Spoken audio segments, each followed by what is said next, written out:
Good evening, my name is Al-Madamgha. I am 15 years old, currently studying at Mashraq International Schools. Today I have a special guest named Marwa Awad from the UN. I have information about human rights and its history, as well as what the International Declaration of Human Rights constitutes. However, I have some inquiries related to refugee rights. If there is a human right to food and shelter, why do thousands of children die of starvation on a daily basis? Starvation and food insecurity, which is the lack of the availability of food on a daily basis for people, is an international problem, and it's a problem that affects a lot of countries that are going through wars or conflicts, such as countries in the Middle East like Yemen, like Syria and Iraq, for example, but it also affects countries that have less resources. If there is a human right to education, why are there more than 1 million adults who are illiterate? Education is one of the basic needs of any human being, just like food and shelter. And again, because of multiple conflicts and very bad management, governments that are not democratic enough or don't allow for the training of generations and of children, you get a lot of issues with education. Some countries have education that doesn't work, that doesn't really serve its purpose, and a lot of children end up growing and graduating from universities not really knowing much and needing to, if for any reason they need to travel abroad, then they have to struggle to go back to school and learn. The United Nations tries to develop that through projects that are long-term, because education takes a long time for results to be achieved. What is the future vision of the UN regarding refugee rights? The future vision for the UN when it comes to refugees is to ensure refugees are integrated into the host community or society that they're in, that they're not left without rights, that they're given the basic rights of an education, shelter, rights as members of this society. So the UN works with European countries or any other country that is hosting refugees to achieve that. Where does the UN stand on the current situation of the refugees? Well, the UN, the goal that the UN and its sister agencies, all the agencies has when it comes to refugees, is to provide them with what they need to lead meaningful lives. So that starts from WFP providing nutritional supplements to children so that they don't have issues with stunt growth, or they don't grow up until working to get grown-up refugees asylum rights in different countries. So the UN covers the whole range or spectrum of a human life. So if you're born a refugee in Syria and you travel and you end up in Germany, for example, UN agencies work to ensure that this child will grow up to have all the needs that he or she has met. Well, Marwa, thank you for your precious times. Your answers have completely answered my questions, and thank you for your precious time. Thanks a lot for having me. Thank you. Do you think that the neighboring countries are doing their best to help the refugees? Given the current situation, I think helping refugees costs a lot. With their limited resources, yes, they are doing their best. Do you think that the NGO organizations that help the refugees are doing their best? The problem with NGOs, they have a lot of overhead costs. And that may take some of the resources that they are getting from different countries. But after all, in general, they are doing their best, and they cannot operate without the local authorities. So yes, we may say that they are doing their best. What do you think the future of these refugees will be, given the current situation they're living with? Well, the situation for the refugees is not good. It doesn't look bright at all. Providing their basic needs from food and shelter is not the aim to serve those refugees. The best solution for the refugees is basically get the international effort with the neighboring countries, governments, to help solving their problems by bringing them back home. At the moment, it doesn't look good, but the future, with the involvement of the international company, it may look better and brighter for them. Thank you. Thank you very much.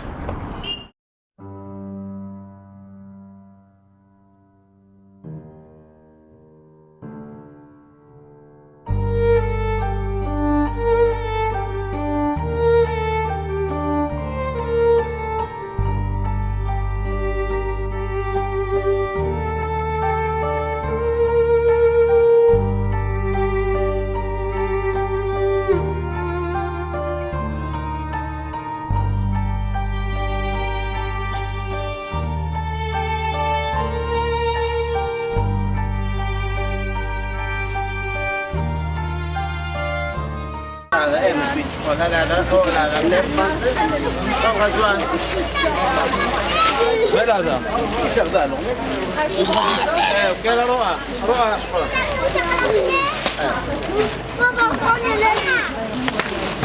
لكن ما قاسم الفيديو اذا ما صار هو عم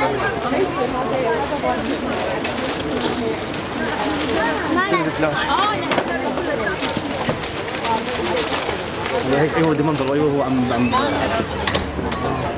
اذا ما كان معلم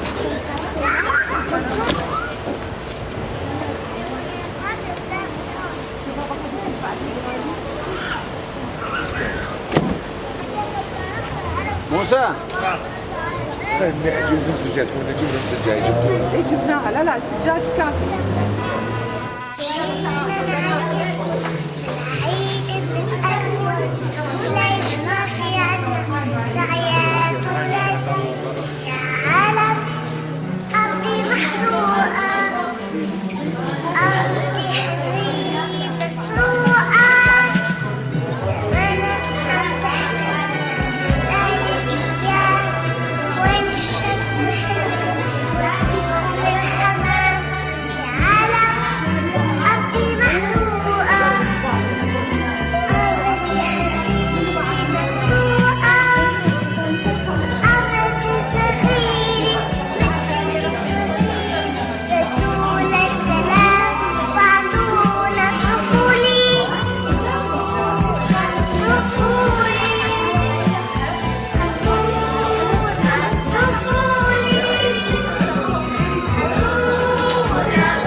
أول شيء أنا متفهم وضعكم وأخوكم وحاس فيكم، بس حاب أسألك كم سؤال. مية هلا بيك، تفضل. أريدك تحكي لي عن الحياة قبل من جدة من العراق وهسه، تقول لي الفرق بينهم.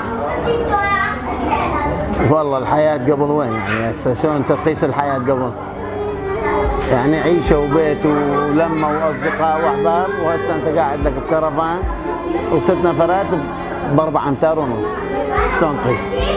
يعني الامور مو مثل يعني ما تقدر ما تنقاس فيها، يعني شلون تقيسها من اي ناحيه تقيسها؟ ناحيه انه كنت عايش مستقر بحياتك الخاصه وحياتك العمليه، حياتك الخاصه. اي طبعا. وين قبل؟ هسه قبل كنا شغل عمل، تدخل براحتك تطلع براحتك، هسه قاعد بمكان محصور، الطلعه والطبع عليك محسوبه، يعني ما تقدر تتاخر. يعني تعرف الامور. والعائله مثلا اللي عندها عائله كبيره مثلا ثاني 6-7 نفرات، والبنات كل واحده غرفتها الخاصه كانت. هسه وين؟ هسه الكل قاعدين ب6 امتار. يعني الحمد لله والشكر. شنو السبب اللي بالذات خلاك تجي للاردن مو اي بلد ثاني؟ والله هي جيتنا للاردن على اساس اكو طلعه. يعني الكاريتاس تعاونت ويا ابونا نور، هو من منطقتنا من الحمدانيه، ووفروا لنا الفيز عن طريق الملك عبد الله، يعني وفروا لنا امنوا لنا الفيز، وصارت تنسيق بيناتهم وبين الكنيسه وبين ابونا نور والكاريتاس، وجت هاي العالم هنا. والاردن يعني شويه ارخص من غير مكان. يعني مو مثل لبنان، مو مثل تركيا مثلا. هناك ما تعرف لغة، هم رخيصة بس ما تعرف لغة. لبنان غالية، ما تقدر تعيش. يعني الشعب الناس طلعت بلا فلوس. الناس بين ليلة ويوم ما بقى لها كل شيء على الحديدة. فاجينا الحمد لله ان الكريتاس ما مقصر، الكنايس يعني الخيرين الطيبين الاردنيين نفسهم، العراقيين عندنا اخواننا ما قصروا يعني. فجينا هنا وقاعدين بهالكرفان والله كريم. ساعد الجميع. وسؤال اخير، اذا عندك امنيه او نظره للمستقبل شنو حاب تكون وشنو حاب يصير؟ والله هي الامنيه واحد يستقر. يعني هو بعد تعرف انت البلد بعد ما تقدر ترجع له. يعني على هاي الوضعيه شفنا البارحه سنجار 90% آيلة للانهيار، منتهية ما يعني حالنا حال سنجار احتمال. والمستقبل بس اذا تطلع برا تأمن المستقبل مو لنا يعني. انا وين هاي هسه عمري 42 سنة الله يخليك. للاطفال يعني مو لنا. اكيد. فيا واحد يتمنى انه يطلع يستقر برا، وبعدين اذا الله سهل وراك نقدر نرجع يعني. هسه ماكو رجعين عن بالوقت الحاضر ماكو رجعين، صعبة حياة صعبة. أنا حاسس بيكم وأني على راسي اخونا انت مغفور ان شاء الله. وأنا إن شاء الله أزوركم. 100 هلا بك واحنا حاضرين. اي شيء تحتاج احنا حاضرين. أنا هم شيء تحتاج وأنا إن شاء الله أرد أزوركم وأجي همينة. 100 هلا بك. وقدر المستطاع أساعدكم إن شاء الله. والله هو يعني الله يعين الكل. الله يساعدكم. الله يعينك. شكرا لك. حبيبي. وما ننسى فضل جلالة الملك عبد الله طبعا مشكور جدا جدا جدا، لأنه هو الراعي والإلنا، لأنه هو جابنا عن طريق الكريتاس الفيس الكريتاس، لأنه هذا الإنسان ما ينسي الفضل مالته نهائيا. هالرجال الطيب يعني بحب البشرية، يريد يخلق إنسان من لا شيء يعني طيب. لو ما كان طبعا جلالة الملك احنا كنا باقين بالعراق، بس الحمد لله عن طريق الكريتاس تقريبا بحدود 2000 فيزا عن الكريتاس. قالوا تقدرون تجيبون اخواننا المسيحيين تجيبون هنا وتسكنوهم في اي مكان انتم تبقى عليكم طبعا. والحمد لله جينا وسكننا، لكن أتأسف على حكومتي العراقية أن قطعت راتب مالتي.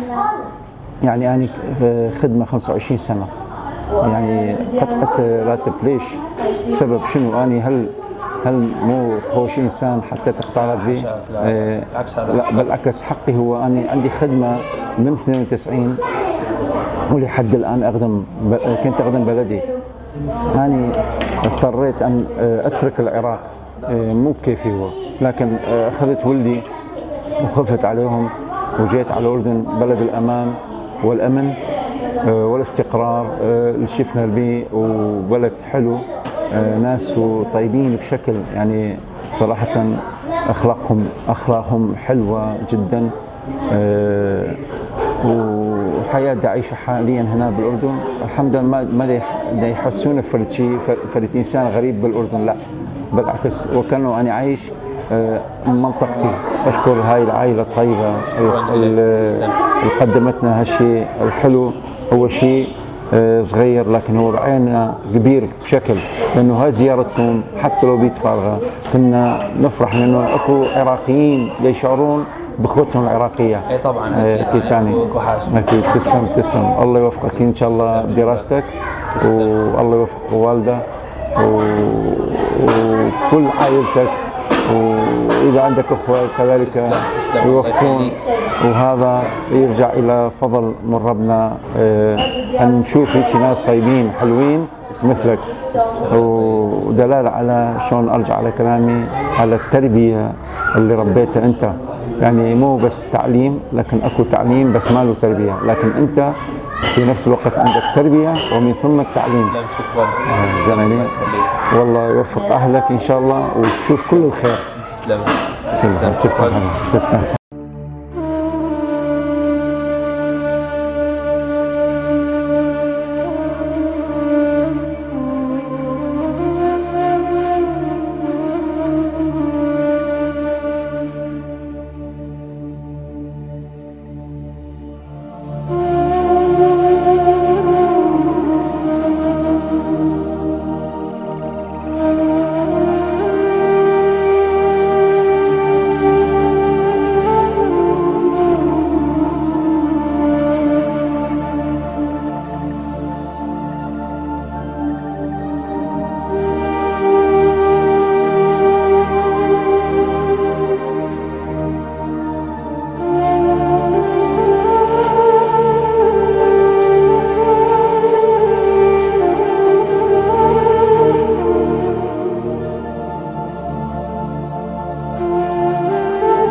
Good evening, Father.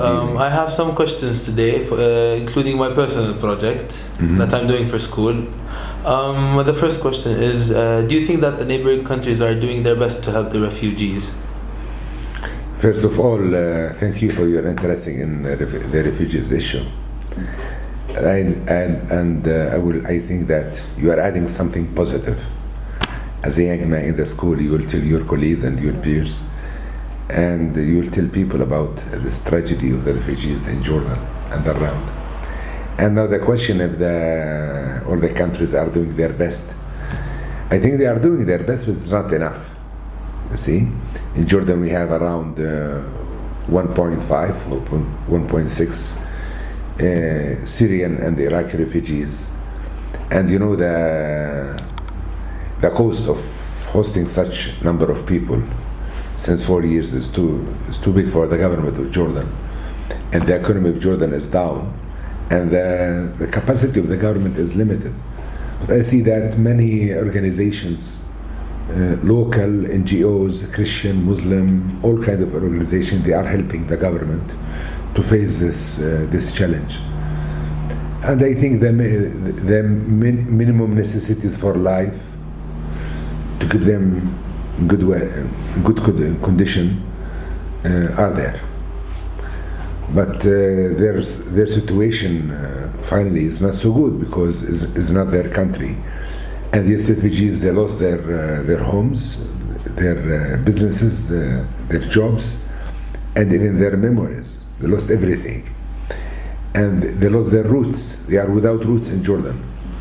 And I hope one day that all these people will go back to their country for more dignity and for more safety.